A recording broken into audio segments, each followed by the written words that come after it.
नमस्ते दोस्तों, आज हम एक बार फिर आपके बीच लेकर आए हैं गौतम बुद्ध का प्रेरणादायक कहानी। यह कहानी क्रोधी व्यक्ति का जीवन बदल देगी। हमें उम्मीद है कि यह कहानी वाकई में आपको बहुत अच्छी लगेगी। तो चलिए शुरू करते हैं आज की कहानी। दोस्तों, एक दिन गौतम बुद्ध अपने शिष्यों के साथ एकदम शांत बैठे हुए थे। उन्हें इस प्रकार बैठे हुए देख शिष्य चिंतित हुए कि कहीं वह अस्वस्थ तो नहीं है। एक शिष्य ने उनसे पूछा कि आज वह मौन क्यों बैठे हैं, क्या शिष्यों से कोई गलती हो गई है। इसी बीच एक अन्य शिष्य ने पूछा कि क्या वह अस्वस्थ हैं, पर बुद्ध मौन रहे। तभी कुछ दूर खड़ा व्यक्ति जोर से चिल्लाया, आज मुझे सभा में बैठने की अनुमति क्यों नहीं दी गई है। बुद्ध आंखें बंद करके ध्यान मग्न हो गए।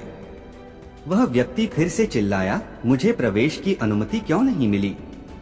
इसी बीच एक उदार शिष्य ने उसका पक्ष लेते हुए कहा कि उसे सभा में आने की अनुमति प्रदान की जाए।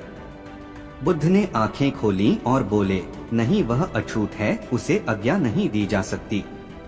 यह सुनकर शिष्यों को बड़ा आश्चर्य हुआ। बुद्ध उनके मन का भाव समझ गए और बोले, हाँ, वह अछूत है।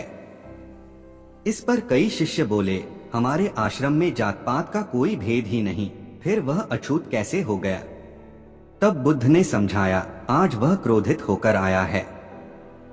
क्रोध से जीवन की एकाग्रता भंग होती है।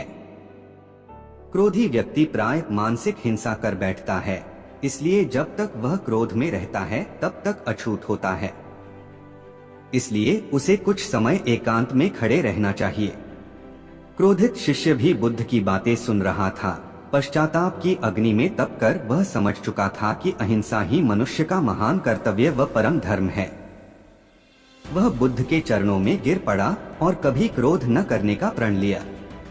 आशय यह है कि क्रोध के कारण व्यक्ति अनर्थ कर बैठता है और पश्चाताप उसे बाद में होता है, जिसका कोई लाभ नहीं मिलता। इसलिए हमें क्रोध नहीं करना चाहिए।